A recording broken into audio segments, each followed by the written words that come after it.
Good afternoon, everybody. Welcome to the I Voted for Pedro show. This is Pedro, also known as at Pete D. Burge.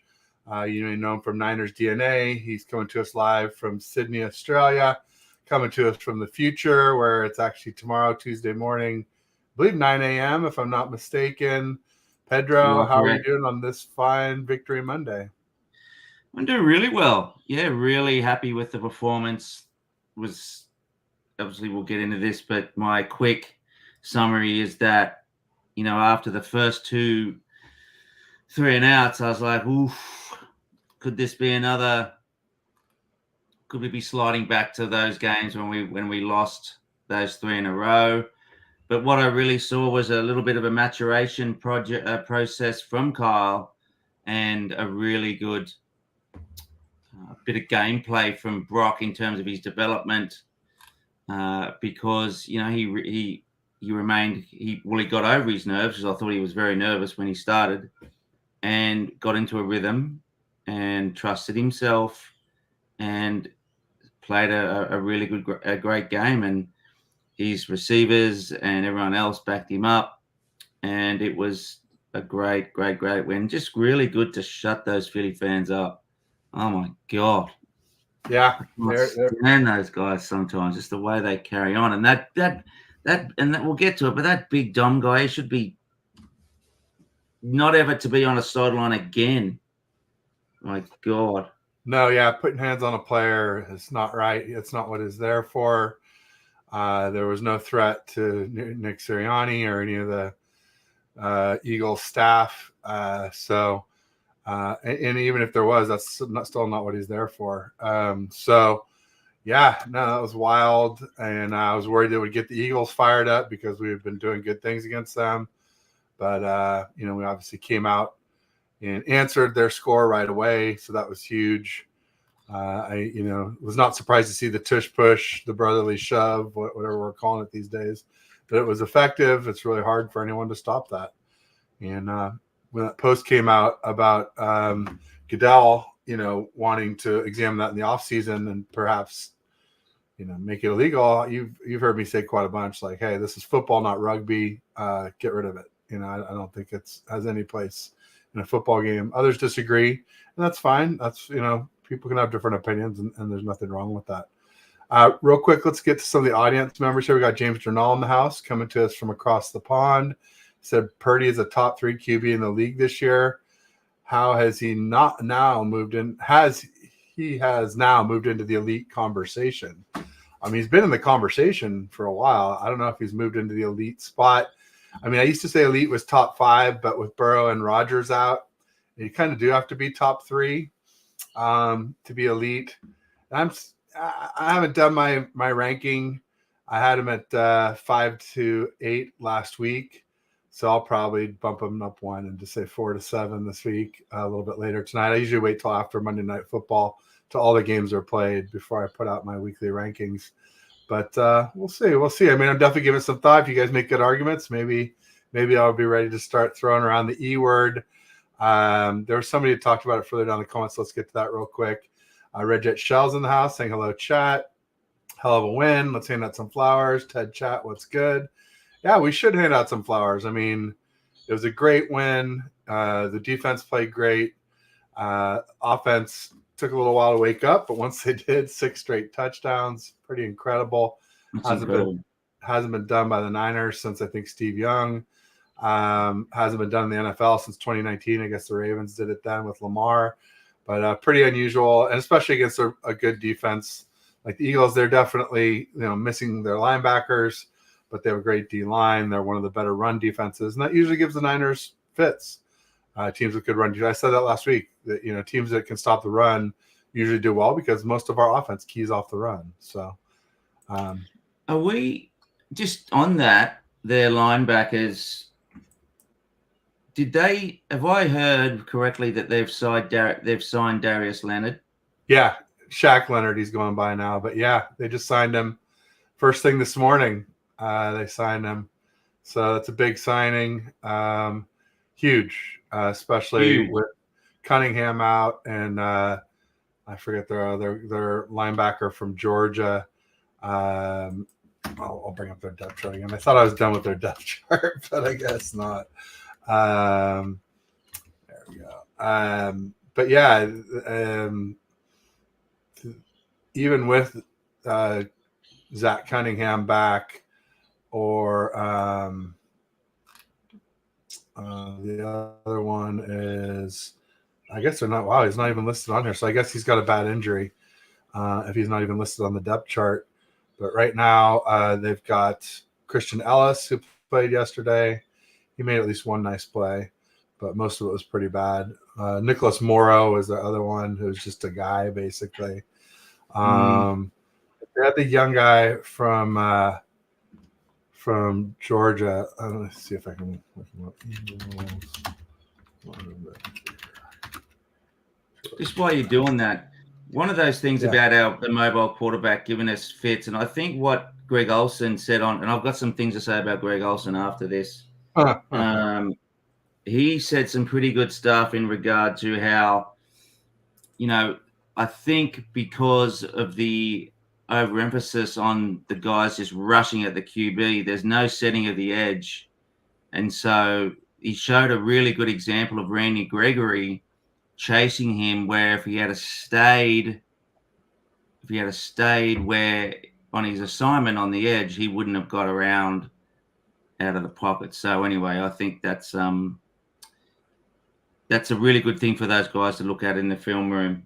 With Chris Kacerik, I mean, obviously I have no influence over that, nor should I, but I think, that is one thing that has been our problem. We're not setting the edge when the pocket breaks down. Yeah, it's hard when you're going against the Eagles, stellar offensive line. They're one of the best O-lines in football. Oh my God. And Jalen Hurts had lots of time to throw a lot of times. So anybody who could get any pressure was kind of trying to take it. You want a mush rush where you all kind of go at the same time and keep your gap integrity. But that's a lot easier said than done, no doubt about it. Here's Steven, don't bother me. Check out his hat. It's very cool. He's a cool guy as well, too. But he said, I like how you worded that. He is playing elite this year. Personally, I just need 3 to 5 year resume before I label a player elite at any position. So it's just funny. So for let's say that we're not ready to call him elite. I'm keeping my mind open. But let's say we're not. But then don't you kind of have to be elite to be MVP? And he's the odds-on favorite to win the MVP right now. Brock Purdy is. So that's kind of interesting conundrum dilemma, if you ask me. Yeah, look, I think you look at Mahomes, right? He's done it. He's done 2 Super Bowls, and you have no question that he's an elite quarterback. Brock Purdy, yeah, look, he's a phenomenal player. He has got really, really, really good anticipation. He has reps from, he was the best scout. He was the best quarterback in Arizona at high school. And he has elite skills, as Red Jet has just said. But yeah, look, I think he's playing at an elite level, but you got to stack some years, to be an elite quarterback. That's just normal. That's kind of one of them. Like, Fred Warner's an elite linebacker. He had a really, really good rookie season. So did George Kittle as a tight end. They won't call him elite tight ends and elite linebackers in their first year. They've stacked years of professional excellence at their position. There you go. Yeah, no, I agree 100%. Hiroski had to make a Trey Lance comment. I'll tell you what, Hiroski, if you do that on the timeline, you're likely to get blocked by me. I blocked a couple of people today for bringing up Trey Lance where he had nothing to do with it. I stopped rooting for him when you became a Cowboy, and there's just really no need to bring him up anymore. So, I can ask you. I'll say, please stop, and you can guess what happens after that. So what else? We got Nancy Cameron in the house. Thanks for coming, Nancy. And then we also had someone else I want to say. I got Steven, James Hiroski. We got Raphael 562 in the house. He says, what's up, Ted, Pedro, and everyone? He said, hit the like and subscribe. Always good to remind people that we are streaming on both channels. So if you're on TED Talks Ball, make sure you get over to Niners DNA and give Pedro a like and a subscribe. Same thing you're on his channel, hit me up, like and subscribe if you can. If you don't mind, if you're on a browser, open up 2 tabs and watch us both at the same time. That'll get us more watch hours. In fact, that's a good cue for me to do that as well too. But it's interesting to see what happened. I mean, a lot of our guys did a lot of talking going in, and a lot of the guys really walked the talk, including Debo and I mean, obviously Brock Purdy didn't do a lot of talking, but he played really well. Debo was the big one though, because he had gone in. Debo was incredible. Yeah, he was 3 touchdowns, 2 receiving, 1 rushing. He showed why I've been saying all along, like Brandon Ayuk is a really nice player, but when push comes to shove in the games like this, the big games, you want to go to Debo for those tough yards. He's the one that people are afraid of. He's the one that, usually ends up upright at the end of every play. It's rare to actually get him onto the ground. So something I think's pretty important has come in from Bryant Culp, a gentleman by the name of Corey Davis. Corey Davis passed away, so R.I.P. to Corey. It sounded like he had a battle with cancer, and he passed away shortly after the game. So prayers up for Corey, for his family, for everyone who knew him. Yeah. He was a content creator, one of Bryant Culp and Tony, Bryant's wife's good friends, and a big loss to the 49ers YouTube community. So prayers up for Corey, and rest in peace. Yeah. When you get to, you'll see what Bryant's asked for, and I'm quite happy to indulge what Bryant's asked for. Okay, we got Jimmy Perez in the house. Let me scoot down to Bryant, I guess. Wow, I'm way down. Okay, so he goes, can we all have 49 seconds of silence for late Corey Davis? The GOAT, absolutely. Bryant, thank you for the super chat. And you definitely didn't have to pay to get that up there, but appreciate that. And yeah, let's give 49 seconds. We'll do right here at the top.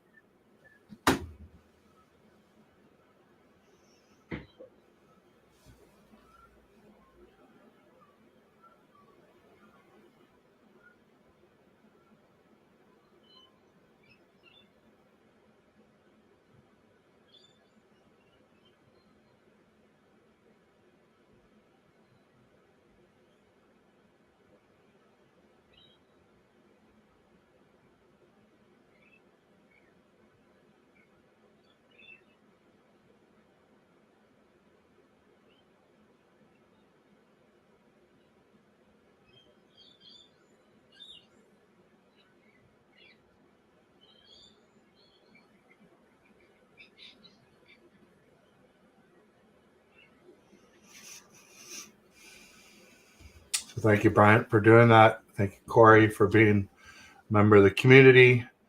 And so a little bittersweet. Obviously, very happy about the Eagles win, but sad to lose one of our brothers overnight.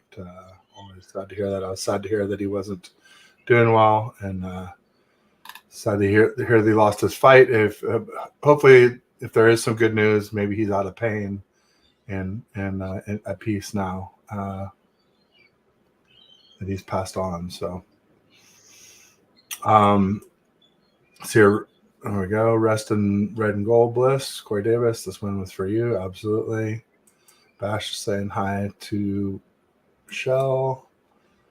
Saying hi to each other. We got Shifty's 49ers Talk in the house. He has a YouTube channel as well. Make sure you check him out. It says rest in peace, Corey. Raphael saying what's up to Bashar. John Lajoie in the house saying Corey subs 345. Yeah, if you guys haven't subbed to his channel, we're making a push for him to try and get him some subs posthumously. And so it's good to see that a bunch of people jumped on that. I would do it, but I was already subbed, of course. So RIP to Corey Davis. Yeah, much love. KD, obviously his initials. RIP. James Janal says, I'm glad Purdy and Debo put the dagger in the Eagles before that glorified mall cop put the memento in the Eagles' favor. Did they? It was after, I think, that it was after. Yeah, it was. That was a little bit of a concern for me because it was a big momentum shift. That guy had no. If we just want to cover this off now, that guy had no rhyme or reason to be anywhere near a player, and for a player to be touched by. And due respect to the guy, but he's a no one. He's just a security guard. He's not an NFL player. To get involved like that, it just goes against professional sport, and that's a low point for the NFL. Really, that a player was kicked out and that guy wasn't severely. Dre shouldn't have been kicked out. Like he makes mistakes. He's an emotional guy. Like he has given up probably 45 yards this year in regard to that sort of stuff. So that sort of stuff annoys us, or it annoys me. But for him to be ejected from the game and then that momentum turning point could have been huge. So yeah, I think he should be banned for life. I think so too. That's not what he was there to do, and I hope he gets some serious repercussions. That I would have no problem with them banning him. Absolutely. James Renal says Kyle and Purdy realized they needed use the quick game. All our scripted plays were long and drawn out. It's kind of interesting. So, that's sort of what the Eagles were giving. So that's what we took. Not that I would call Purdy dink and dunk, but that's sort of what we did in that game, and it worked out really well. So good job for Kyle and Purdy to figure that out. Alberto Soto, where you put Purdy after that Philadelphia game. That's a stay tuned and find out this evening after the Monday night game. But I'll say at least, I was at 5-8 last week. It's got to be at least 4-7 this week. It was definitely a positive performance, especially against a huge opponent like the Eagles.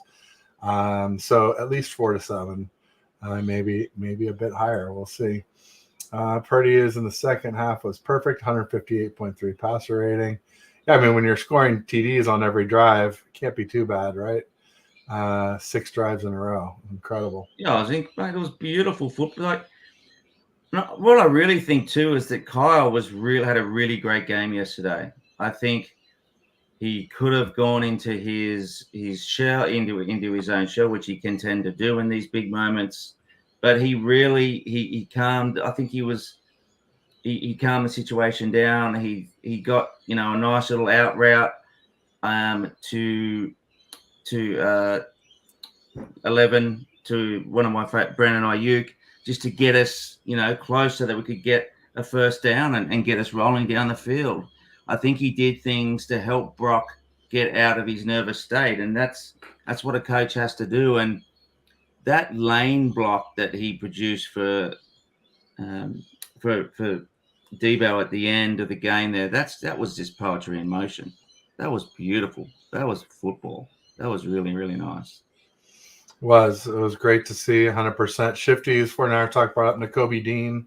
That is the Eagles linebacker who played at Georgia, who I guess must be on IR now because he's not showing up on the R-Lads depth chart. So I guess that should be on the depth chart, shouldn't it, somewhere? Let's see down below. Reserves. Nakobe Dean. Yeah, he's on IR. So that explains it. See if there are any other notable names on there. Avonte Maddox, their nickel corner, is also on IR. We got Daniel Berry sports highlights in the house, saying, yo, make sure you check out his channel. James Journal says, how many records is he going to break or goalposts are you going to move before he gets the recognition he deserves? Come on, Kyle's right. Purdy is the guy. I mean, I've said for a while that Purdy's the guy, that he's, a franchise quarterback, and we're not looking to replace him anymore. He's the guy. I don't know, with the elite thing, it's like with Christian McCaffrey being in the MVP conversation as a running back, to me, that detracts a little bit. Also, when you have Debo, Kittle, Ayuk that you're throwing to, Kyle scheming up the plays, all these people that I do believe are elite. Then I don't know. It just feels like everybody they can't all be elite. They can't. Or if they are, the way you prove it is by winning it all, winning the Super Bowl, torching these records, doing even, you say, oh, where can you go? Because I know, Purdy's number one in a lot of statistical categories. And that's awesome. But, to me, you can still improve from there. You can still do better. Obviously not better than like 158.3 passer rating in a game. That's the best you can do. But in that Bucks game where he got that, he still took 4 sacks, and not all the throws were perfect. He himself said he wasn't perfect. Kyle said he wasn't perfect. So, you can still improve. But Akash Avarnathan posted Purdy's ranks through week 13, number 1 in completion percentage, number 1 in yards per attempt, number 1 in passer rating, number 1 in QBR, number 1 in adjusted EPA per play, number 1 in success rate, number 1 in DVOA, number 4 in touchdowns, and number 7 in passing yards. So I don't ever expect Purdy to be number 1 in passing yards because we're not a passing team. We're a run first team. And sort of same thing with passing touchdowns too. So yeah, statistically, he's starting to look elite. I just need to see it for a little bit longer, James. I like to see him maintain this level maybe for a few games. I don't know what it is exactly, but I'm still, that's why I title it is Purdy Elite, not Purdy is Elite, right? It was a question, not a statement. And so yeah, that's right. It's a good question.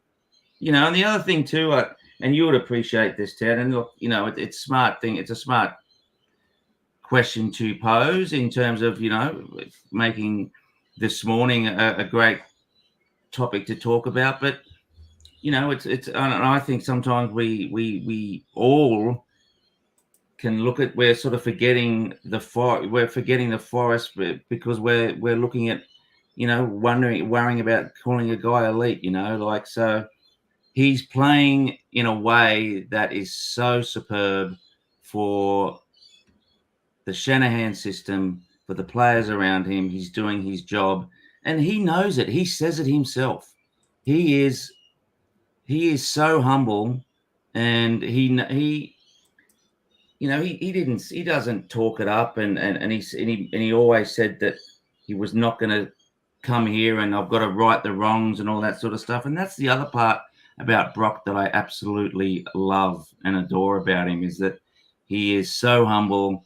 He is his integrity is 100%, and he's just an all-round great guy. And that, as well as his playing ability, he's just doing a great job. So I just think it's fantastic that we're in a position that I personally think that we're on our way to a Super Bowl, Ted. I think we're on our way. Yeah, I think we just have to stay healthy. Yeah. But I've said that all season, that healthy, there's not a team I would pick against over us, and I'll stand by that. Obviously, more emphatically after doing it to Philly in Philadelphia, to the Eagles in Philly. Then the Niners turned the Eagles into bird Vegemite. There you go. We got some new folks in the house. Just want to call out Francisco Paco Barreras in the house. So he's definitely on his way to being elite for sure. He's a great young quarterback for our team. That's sort of how I feel. He's on his way. He's putting up some elite numbers. I just want to see it consistently, and then I'll be ready to call him elite. Hiroski said something that I liked. He said something about, I don't care if he's elite or not. He doesn't, put the ball in harm's way, and we're winning. Here we go. I don't care if Purdy's elite or not. What matters is he protects the ball and he wins. I agree. Exactly. I agree 100%. The one thing I just caution people about QB wins is just the whole Matt Stafford thing, where he was 12 years with the Lions, 0-3 in the playoffs, first year with the Rams super team, 4-0 playoffs, wins a ring, and then O-line starts to turn bad. 5-12 last year, a lot of injuries and turnover on that O-line last year.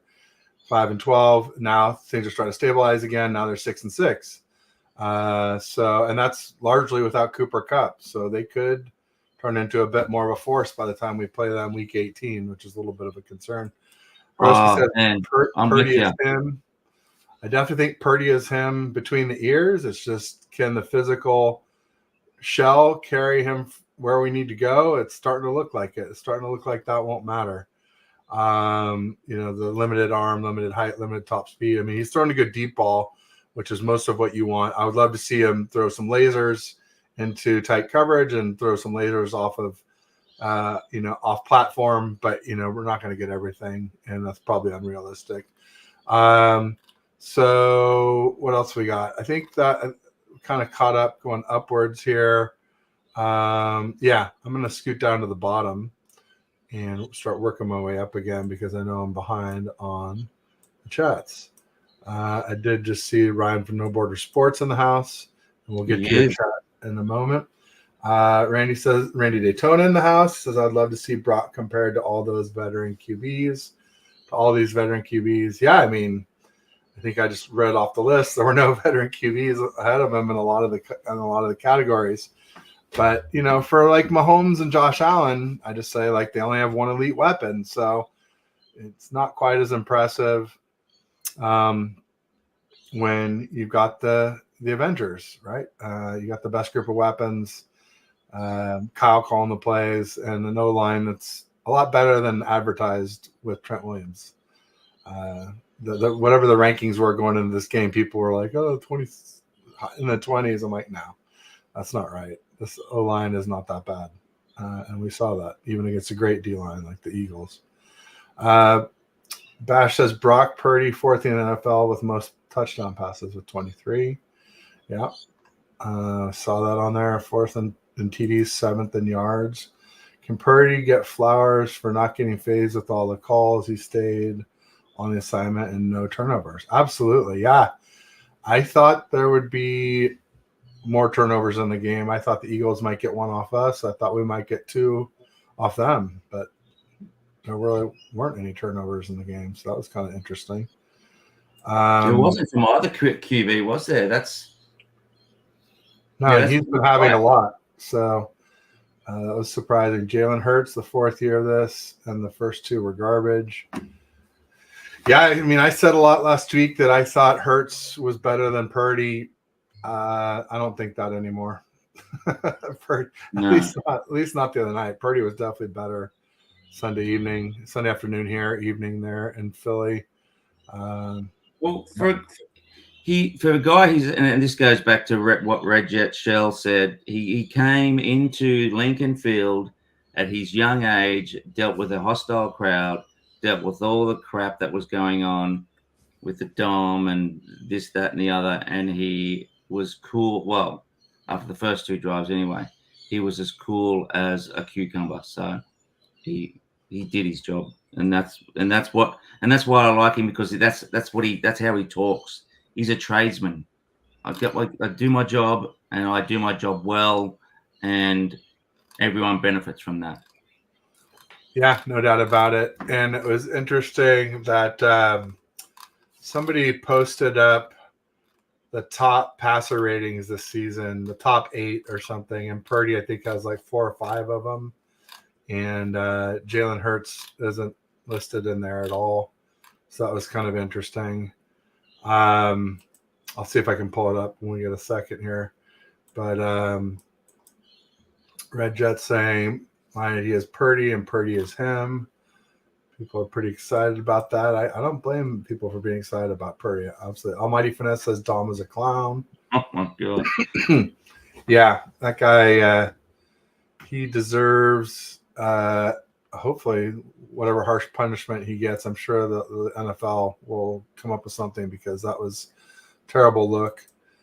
Randy's saying Jill says something about it up here, saying that I think he's getting fired. That would be maybe a little harsh, but I guess if you're going to ban him from the sideline, then that's kind of going to fire you anyway.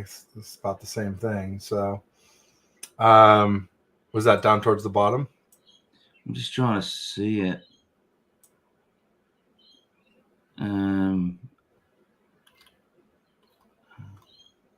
There's a lot of comments today, mate. Yeah, the chat is hopping. and popping. It is. Real quick, just I don't know. I think got Ryan from you might have in to. the house. Red Jet might have to post it again because I can't find. I'm sure it was Red Jet that said it. Silly fun guy in the house. Congrats, y'all. That was quite impressive. Well, the Rams also beat the Browns. I didn't think that would happen this weekend. So I'm terrified of the Rams, but I just wanted to go on what you said before, Ted, about when we meet them at the end of the season.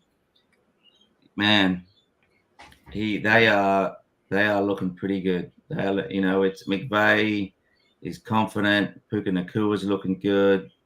He's doing a good job. And Kyron Williams, the running back, is really good out of Notre Dame. Yeah. No doubt about it. We got Chris Hansen in the house from To Catch a Predator. Lane Johnson jumps early every play. Yeah, they finally flagged him at least once, but I mean, not at least, just only once. But yeah, they could have probably flagged him 10, 12 different times in that game.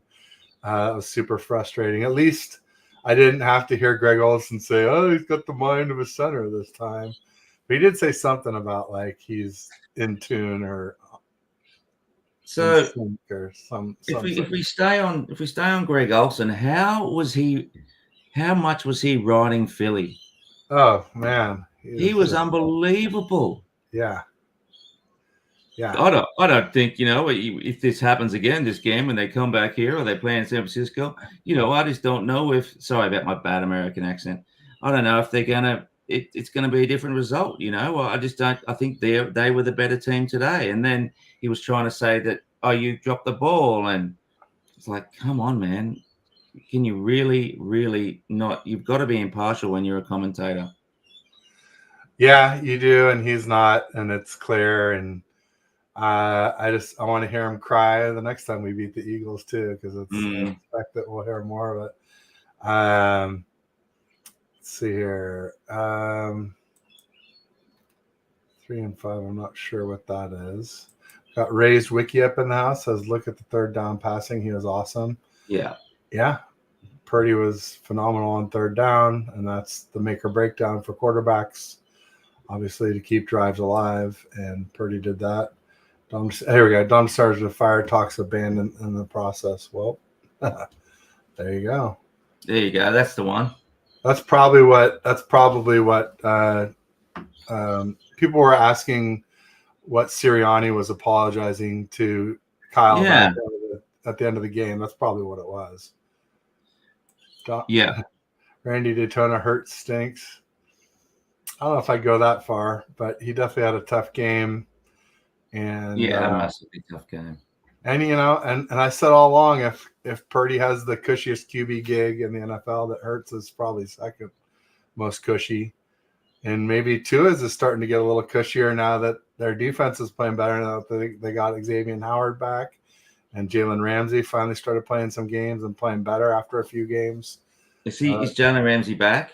Yeah, he's been back for 3 or 4 games now, I think. Yeah, so I was looking at their defense is starting to play better. So so the Dolphins are the top seed at the moment in the AFC, and then obviously, if I just hope the Cowboys beat them. Do you think they can beat them?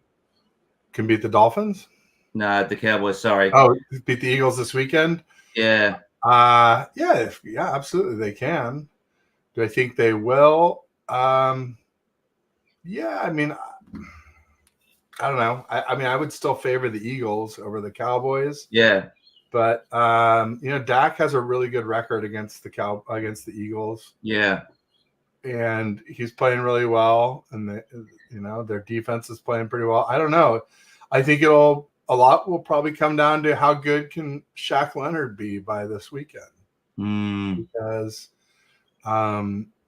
they really need some help at linebacker. I mean, a lot of our big plays, if they had better linebacker play, let's face it, would not have been so explosive. Now, we may still have scored on those drives after a bunch more plays, but, I don't think Debo would have had 2 breakaway touchdowns the way he did against a team with good linebackers.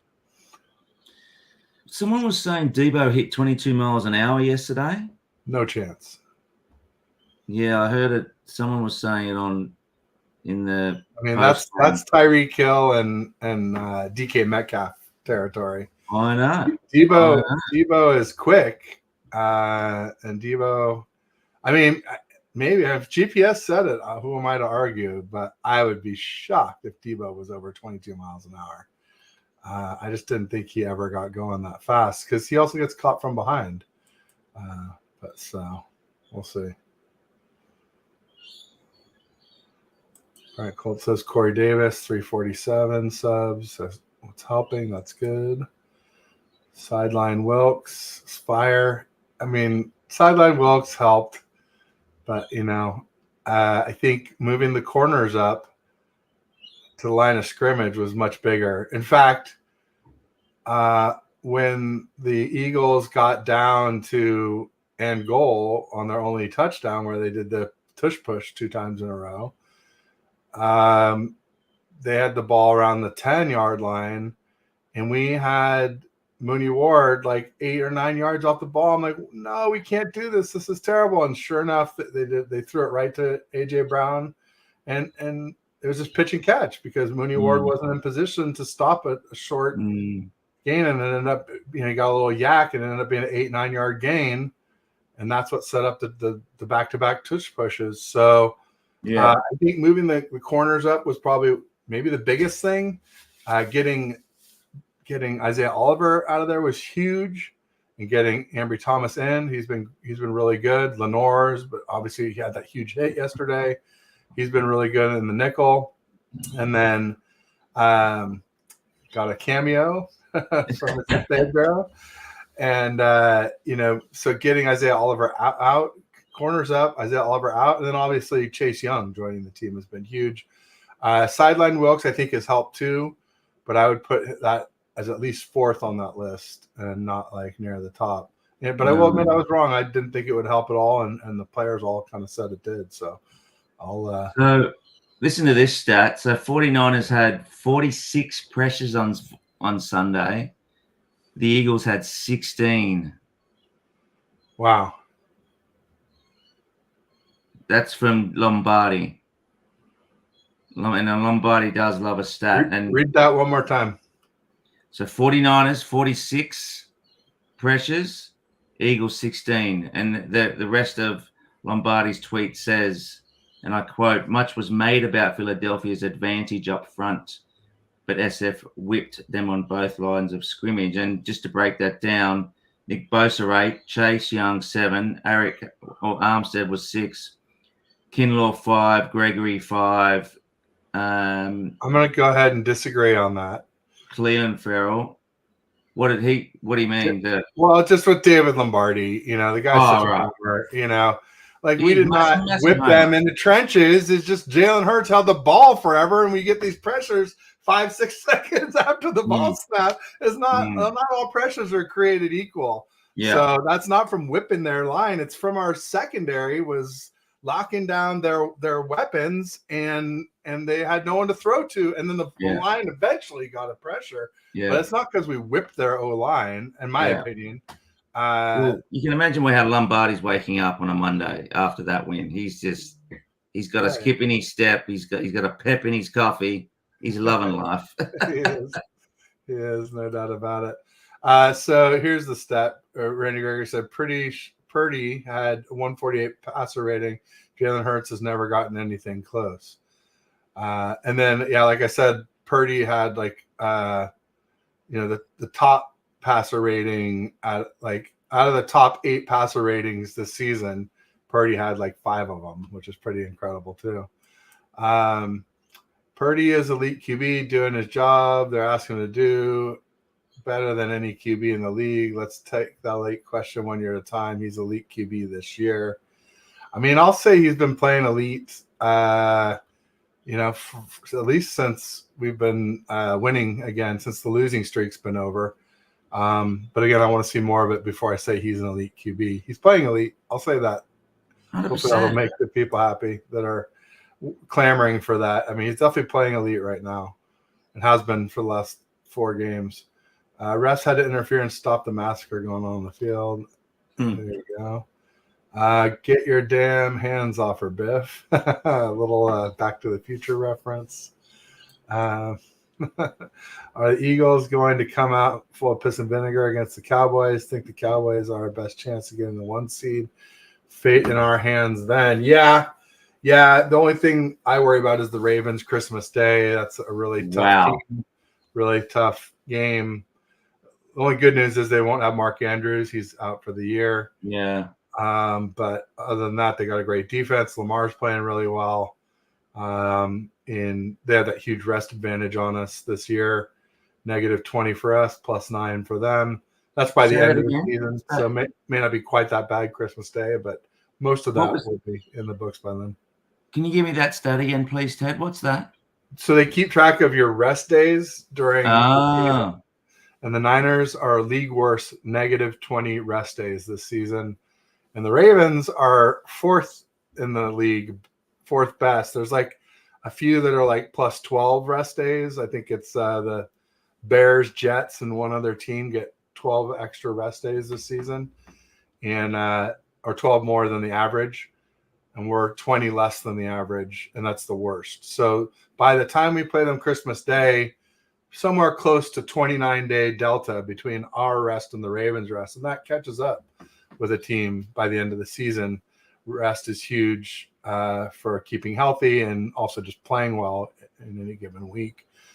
So that was a game where I looked at before the season, and I said we'll probably lose that game, where I would have picked us to win it before the season started. And then obviously the Ravens have been playing really well. I mean, I had them, us, and the Eagles as the best 3 teams in the NFL going into the weekend. And now it's just us and them that I have as the 2 best teams in the NFL. Maybe the Dolphins have to get in there if they're starting to play defense. Maybe they have to be in that conversation too. I don't know. And I think, Cowboys and Lions are kind of in that conversation too, as just the sort of top 5 or 6 teams, maybe the top Super Bowl contenders. In Philly's defense, to talk about the rest and the tiredness type thing, you could tell they were gassed in the last quarter.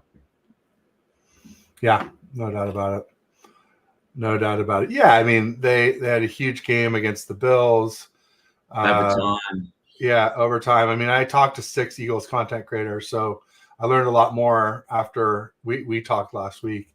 And basically, like, there was 98 snaps for them on defense against the Bills. That's basically, it could be 2 games worth of snaps, or certainly a game and a half worth of snaps. And so it was the first game of the season where we had a rest advantage on our opponent. And again, you saw how it helped us there in Philly, and so it's kind of going to be the same thing in reverse with the Ravens on Christmas Day for us, unfortunately. So we'll see, or could be. I mean, you never know, but it seems reasonable to think that it could be. Demo's playing great in the slot, especially that hit he gave to Swift.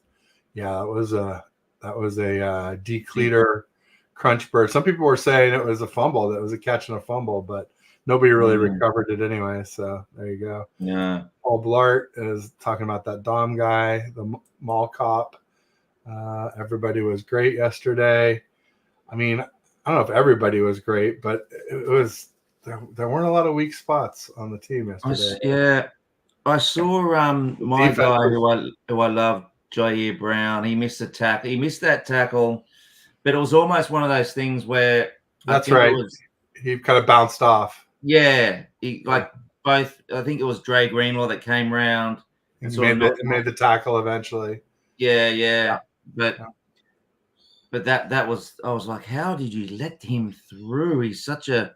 Well, that's the report on Jair Brown, though, right? I mean, it's him and Huff. They're like clones. It's like 4.6 speed. They play much faster than their track speed. They're because of anticipation. They're both ball hawks who don't cover very well. They're both big hitters who don't tackle very well, and they're both great blitzers. So it's just like they're like same guy. It's crazy how similar they are. I think Jair Brown's a little bit bigger, but I mean, man, they're like same guy practically. It's amazing, and honestly, that's the way it's playing out. I mean, really, you could say so far 2.5 games now, we have not missed Hufanga. No, you're right. I agree. I agree. And I set it up for a game and a half last week, and I'll say it now. I mean, I could see Hufanga doing the same thing that Jair Brown did there. maybe Yeah. more. So, I mean, Yeah. yeah, it's crazy. Let's see what else we got. Shifty says that Ambry Thomas was fantastic yesterday. He was really good. He's lifted. Randy is broccoli. Don't make me laugh. It is the word Purdy's mom said when she picked it up from the crib. Hello up high and said, "This is a champion." Well, he's not a champion yet, Randy, but we're definitely on the way. It's definitely looking very positive. I think if we can stay healthy, like I said, I don't see any team that will, give us too much trouble. We'll see. Got Jason and I are Smash Massey in the house saying, "Rest in faithfulness, Corey." R.I.P. Corey. Definitely will miss you for sure. And Chris Hansen echoing that. Cool. So I think we got a lot of those. I'll scoot down towards the bottom. Also, I guess probably a good time to do a quick commercial break. Yeah. ETG up in the corner stands for the Travelstead Group. They're a retail and hospitality company. They do a retail and hospitality logistics, I should say, company. So they do transportation and warehousing for brick and mortar. So they do fixed furniture and equipment, which is FFE. They do operating supplies and equipment, which is OSE. They do new store openings, rollouts, relocations, decommissions, from the first mile to the final mile and everywhere in between. Travelstead has you covered. Let them know how they can help you via air, ocean, or land. They do closed loop solutions for retail and hospitality. Nick and Henry are the go-to guys there. They have 100% US-based support, which is important because they're complex operations. There's always fine-tuning. And if not that, sometimes snafus. And it's just good to know that when you pick up the phone, you'll talk to people here in the States, not someone in a call center overseas where they have no clue what you do. So make sure you check out their website. It's in the description of the show, my YouTube about page, my Twitter bio, Instagram and Facebook. If you follow me there, just click the link, check out the video, and obviously be sure to tell them that Ted sent you so they know it came from me. But thanks in advance, everybody, for doing that. And thank you, Pedro, for letting me pay the bills. Randy is always helpful. TTG, how can I explain it? Jennings is a dog, and he got his first TD of the season. I love Jennings. Surprising to me. He also had some nice third down grabs, at least one, where I was like, 3rd and Juwan, because it was a great third down conversion before that. He's underrated, and I know sometimes he's got some handling issues, but I think he's great for the team morale. He's a really good supportive guy. He's a little bit different, he's just a bit of a wacky dude. And it's almost like he has worked out like a little system for himself in the way that, he will catch, he will jink, he will spin, he will push all at the same time. And it's a really good way for him to get his yak. So yeah, I thought he was great yesterday. He was good, no doubt about it. He's just a tough guy, great blocker. Solid player for sure. Great, especially when he's your wide receiver 3 on a team that has so many weapons ahead of even Ayuk, who's wide receiver 2. James Renal is asking, besides that tough Ravens game, see any more trap games that we need to be aware of? Well, I mean, obviously we got the Seahawks this weekend. Rams. Yeah, Rams are surging. And the true definition of a trap game is one you overlook. So it could be something like the Cards and with Kyler Murray back. They've been playing pretty well, I feel like. And then the Commanders in Washington could be foul weather.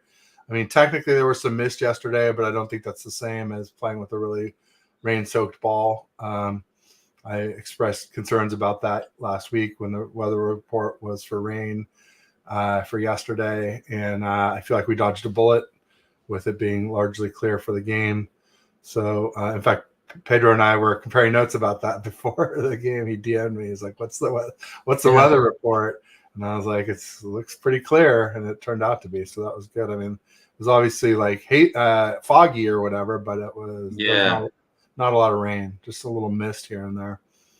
That was my number one concern. I was asking my oldest son, he's a Ravens fan, boo, but my youngest son is a 49ers fan, and I was like, you got to keep an eye on keep giving me updates on the weather over there, and that's when I DM'd you. I was like, what's happening?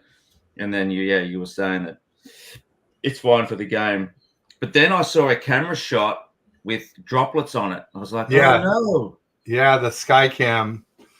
Yeah, I think it may have been sitting for a while and someone hadn't, because it was at the beginning of the game. And I think maybe I think they wiped it off after that, and then it was pretty good the rest of the game. Yeah. So I think that's what it was. Steven asks, what was more satisfying, the Demo hit or the Jennings tossing the defensive back? For me, it's the Demo hit. Me too, just because it was against Swift, who's a running back. Yeah. Versus Jennings on a smaller DB, it's not quite as impressive. And just the hit, it was so loud, and it was like so forceful, and the way everybody immediately thought it was a dirty hit at first, and they're like, "Oh no, I looked at it a few times. It's as clean as you get." So the Demo hit for me too, but both were great. They're both definitely, people asked last week who's the tougher team. And, I think those both showed the Niners are the tougher team for sure.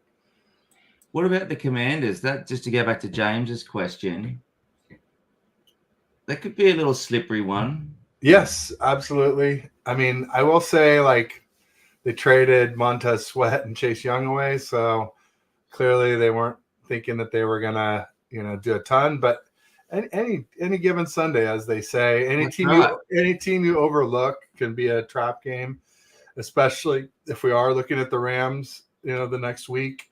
Then that could be one we could overlook as well too. Yeah, absolutely. The Commanders are still a solid team. So, and they've played the Eagles tough a few times this season.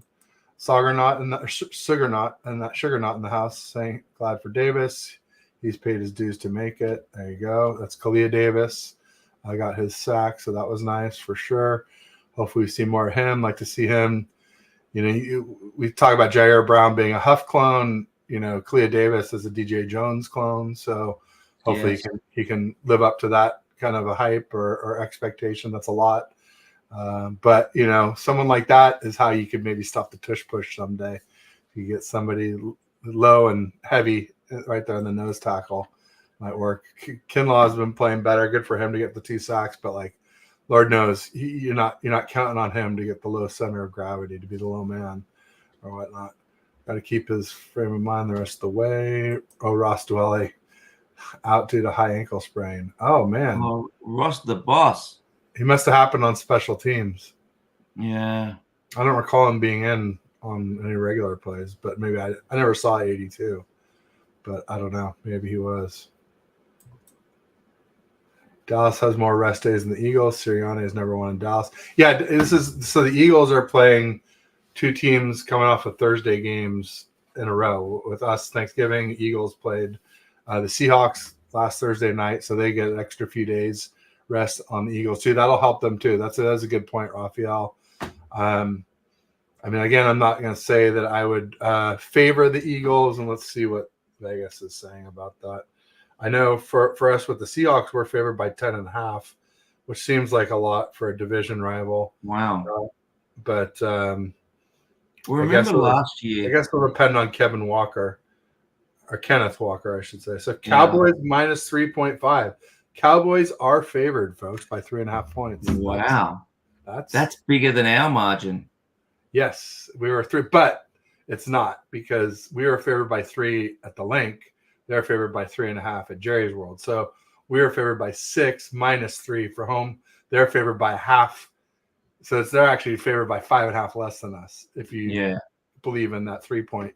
Yes. Thing. So, but still, they're favored. That is interesting for sure. Yes, they were disciplined on Sunday edges, so Joe went wrong well. Yeah, for the most part, like we said, Randy Gregory lost contained, but for the most part, we did a really good job of it. Cleo Davis with a sack. He got some snaps between Wayne last season. See him on the field. Yeah, it's definitely exciting to see after we redshirted him. He was an ACL redshirt last year. He had the ACL in college in 2021. They do say that any team plays in the Niners ends up losing their next game.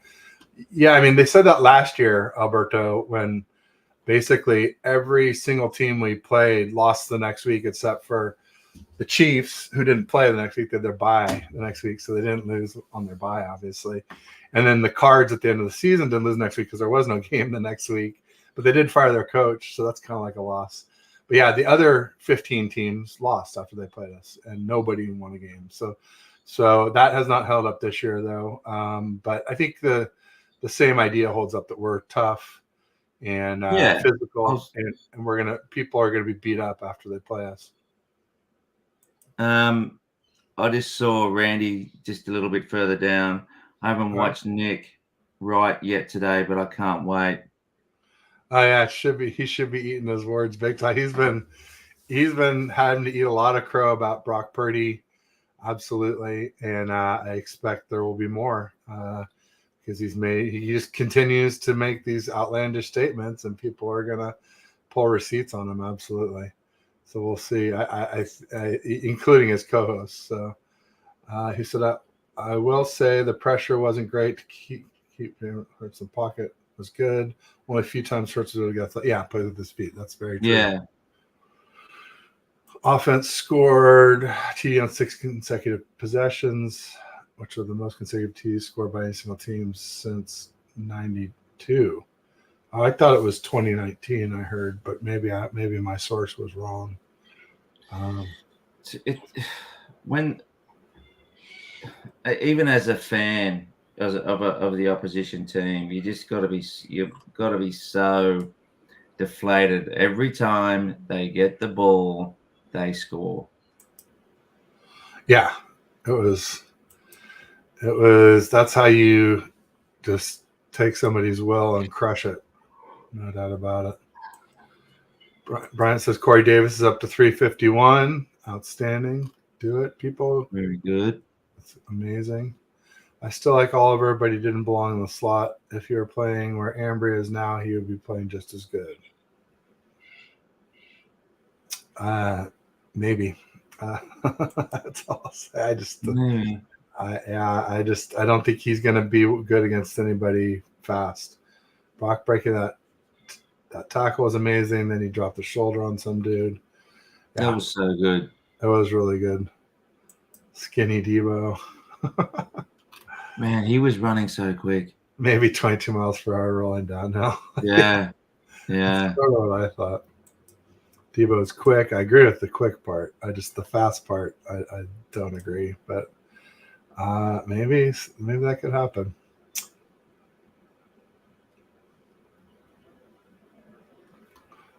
I'm not sure. Where does that come from? I think it might be. I'm not sure. Maybe Jack Hammerish. Yeah, that's what I was thinking. Yeah. There's a comment further up. I'm gonna just stay out of it. Chris Hansen, you're the one who went. Yeah. Yeah. I tried, and then I clicked the next one, and it was there. It's the talent around Hurts. Yeah, he does have a lot of talent around him. Hurts is not that good. I was saying all along he maybe had the second cushiest QB job in NFL. Maybe it really is the cushiest, and he's just not as good. Maybe I was giving him too much credit. He's a very good running quarterback. I don't think he's as good as thrower as people make him out to be. There you go. No doubt about it. But I know we're running short on time here. Was there anything else that you wanted to go over, Pedro, before we wrap things up? We didn't really talk much about the Seahawks, but oh well. Well, I just think, look, we're at home to the Seahawks. It's never a guaranteed win against those guys. No. I thought Geno Smith played pretty well against Dallas, and he nearly had them at home. So that's something to consider. So anyway, that's I mean, a big factor for me would be Kenneth Walker back or their right tackle back. to replace Yeah. Jason Peters. Those could be big differences. So other than that, I don't fear their D line very much. Bobby Wagner is still really good, but I think their other linebacker got injured in the last game. I don't know how serious it is, but I seem to recall him going out of the Cowboys game. I think he got an interception, or maybe that was against us. And then he's going out. But Joe Stevens with the super chat. Thanks, Joe. Yo, Joey. Says Purdy greater than Young. Shots fired, man. I'm wearing Steve Young. No, but I don't think Steve Young ever led the league in all these statistical categories the way Purdy has. So it's getting harder not to call him elite. I mean, I'll say he's playing elite, and if he keeps it up, I'll have to call him elite. But I'm just not quite ready to crown him just yet. But yeah, Joe, see if we can figure out a time to get together and do a Behind Enemy Lines this week. Joe's a Seahawks fan and a creator, and we're trying to. I gotta get figure out an evening time with my wife, but I think she will for you, bud. But thanks everybody who showed up. It's been a lot of fun. Rest in peace to Corey. Thanks everybody. Rest in peace, man. To help get his subs up to 355. That's huge. I think that's like 150 more than they were earlier today. So that's amazing. Mm-hmm. And thanks, Bryant for watching out for him and for the super chat to have the moment of silence. Super important to remember our fallen comrades. And I'll just say peace, go Niners, and beat the Seahawks. See you guys.